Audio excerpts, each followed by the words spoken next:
एक बार की बात है, गौतम बुद्ध अपने शिष्यों के साथ एक गांव से दूर किसी बड़े नगर की तरफ जा रहे थे। गर्मी के दिन थे और रास्ता भी बहुत लंबा था। बुद्ध अपने शिष्यों सहित बहुत देर से चल रहे थे, जिस वजह से उन्हें बहुत प्यास लगती है।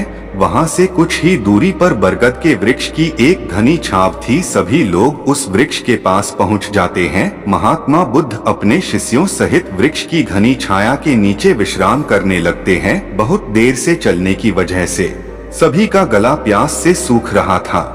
यह बात बुद्ध जानते थे। बुद्ध ने अपने एक शिष्य को कहा, आप इस बरगद की छाया से 20 कदम दूर जाकर बरगद की 2 बार परिक्रमा करके वापस आओ। शिष्य वैसा ही करता है जैसा बुद्ध ने बताया। शिष्य महात्मा बुद्ध के पास आया तो बुद्ध बोले कि क्या आपको किसी ठंडी हवा का अनुभव हुआ था? शिष्य बोला, हाँ महात्मा बुद्ध, उस उत्तर दिशा की तरफ से मुझे कुछ ठंडी हवा की अनुभव हुआ था। शिष्य की यह बात सुन महात्मा बुद्ध शिष्य से तुरंत बोले कि उसी दिशा में चले जाओ, जरूर वहाँ से कुछ ही दूर पर एक तालाब अवश्य मिलेगा।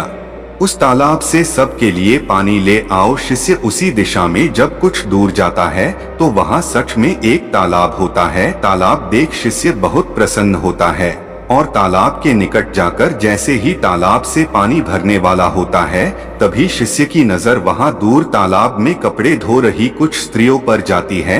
यह देख शिष्य मन में सोचते हैं कि यह पानी तो गंदा हो गया है, लेकिन जब शिष्य ध्यान से तालाब के पानी को देखते हैं कि अभी भी तालाब का कुछ पानी साफ है। इतने में 2 बैलगाड़ी जोर से तालाब के किनारे से होती हुई निकल जाती है। बैलगाड़ी के पहिए तालाब की मिट्टी के ऊपर इतनी जोर से निकलते हैं कि तालाब के नीचे बैठी बहुत सारी मिट्टी तालाब के ऊपर आ जाती है, जिस वजह से तालाब का बचा हुआ पानी भी गंदा हो जाता है। यह देख शिष्य बिना पानी लिए क्रोध में महात्मा बुद्ध के पास वापस चला जाता है। शिष्य बड़े ही निराशा भाव से महात्मा बुद्ध को सब बात बताता है।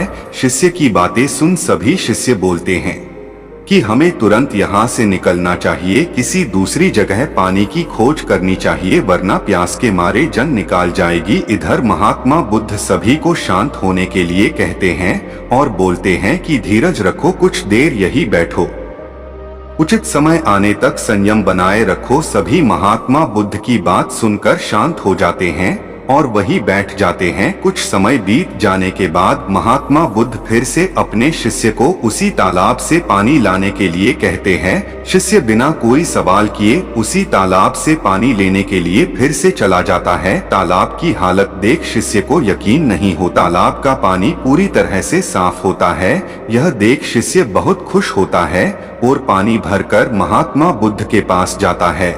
सभी पानी पीकर अपनी प्यास बुझते हैं, लेकिन अभी भी सबके मन में ये एक सवाल था कि आखिर यह चमत्कार हुआ कैसे? तालाब का सब पानी तो गंदा था। उन्हें लगा कि जरूर ये बुद्ध की शक्ति है। इनमें एक शिष्य ने यह सवाल महात्मा बुद्ध से पूछ ही लिया कि यह चमत्कार आपने कैसे किया? शिष्य का जवाब देते हुए महात्मा बुद्ध बोले कि यह कोई चमत्कार नहीं, यह आपके सब्र का फल है। आपके सब्र बनाए रखते हुए उचित समय के इंतजार का जितनी देर हम सब लोगों ने सब्र किया, उतनी देर तक तालाब के पानी के ऊपर तैर रहे सभी गंदे तत्व और मिट्टी तालाब के पानी के नीचे बैठ रहे थे।